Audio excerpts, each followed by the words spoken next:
Hi, welcome back to my channel. I'm Farah, and in today's video I'm going to talk about 5 critical bugs or 5 P1s that you should look out for in 2020/2021. But before we get into this video, I want to give a huge shout out to Integrity, who are the sponsors of this video. And Integrity is a bug bounty platform based in Europe, and they have a lot of good programs that you can participate in even if you're outside Europe. You should also follow Integrity on Twitter because they post a lot of great bug bounty tips and articles that are really educational. So definitely sign up on Integrity using my link below and follow them on Twitter. But if you're interested in knowing what those 5 critical bugs are, then please continue watching. Alright, so before I tell you what those 5 critical bugs are, for those of you who don't know, I've been working as a triager at Bugcrowd for the past 3 months, and since I've started working over there, I've gotten some really great insights as to what are some of the bugs that people report that show great impact and also get paid really well. So today I thought about sharing those insights here and telling you about 5 P1s that are really common and also can be easily picked up by beginners. So without further ado, let's get right into it. So the first bug that we're going to talk about are GitHub information disclosures along with impact. So sometimes developers accidentally include secret tokens, keys and credentials while uploading their code to GitHub.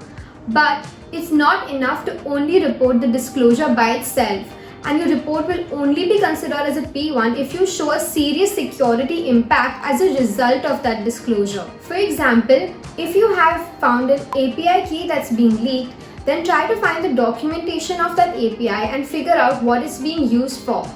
And then maybe see if you can escalate your privileges using that key. There's a great repository on GitHub which has all the regular expressions for the API keys. So in case you find something, that will really help you figure out what it's being used for.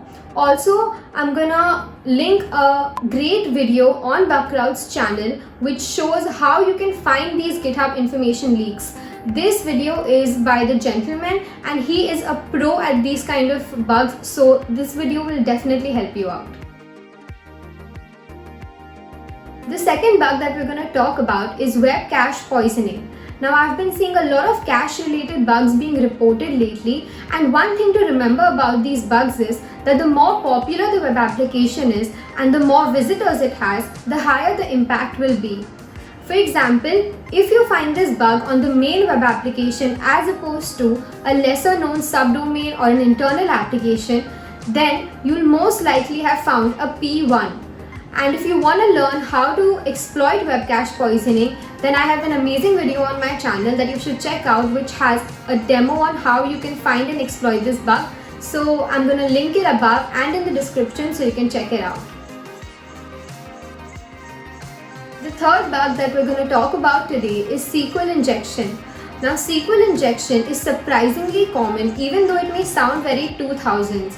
And aside from a few exceptions, SQL injection will pretty much always be a P1 if you can extract any kind of data from the database. And since it's such a well-known and well-documented bug, it's also very easy to automate this bug. So speaking of automation, the next bug that we're going to talk about are impactful information disclosures. Now there are tons of awesome tools out there which can help you automate your recon and information disclosures, and there are also amazing tutorials which can help you learn how to use those tools, but you can also write your own tools if you prefer. Now since information disclosures is such a vast topic, I'm going to tell you about 3 kinds of information disclosures that can help you get started. So first we have Google Docking. Now Google Docking is nothing but filters for Google, and the filters are called docs. Using docs like inside, in URL, file type, in text, and creating a combination of different kinds of docs can help you find sensitive information disclosures. Next, we have information disclosures on obscure subdomains.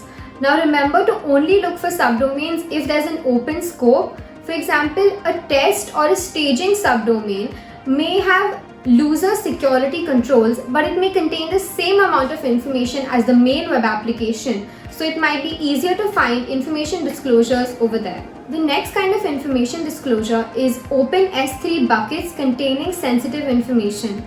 Now looking for these buckets is very similar to looking for subdomains, but accessing the information on it is a bit different. But don't worry, there are lots of resources that can help you look for these bugs.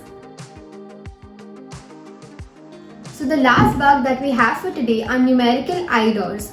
Now when an application uses numerical or sequential IDs, it's always worth it to check for IDORs. And if an IDOR allows access to sensitive data or sensitive functionalities due to a numerical ID, it's pretty much always going to be a P1 as compared to a UUID, which isn't easily enumerable. Now if you want to learn how to find IDORs, Insider PhD, also known as Keerti, has some great videos on her channel, and I'm going to link them here so you can check them out. So that's all we have for today. If you found this helpful, then comment down below and let me know so I can make a P2, P3, P4 version of this maybe. And I know that there are many more P1s, but I only included the ones that I felt could be easily picked up by beginners. Like this video if you found this helpful, and subscribe to my channel because I'm going to be posting a lot more videos like this. And thank you for watching. Bye.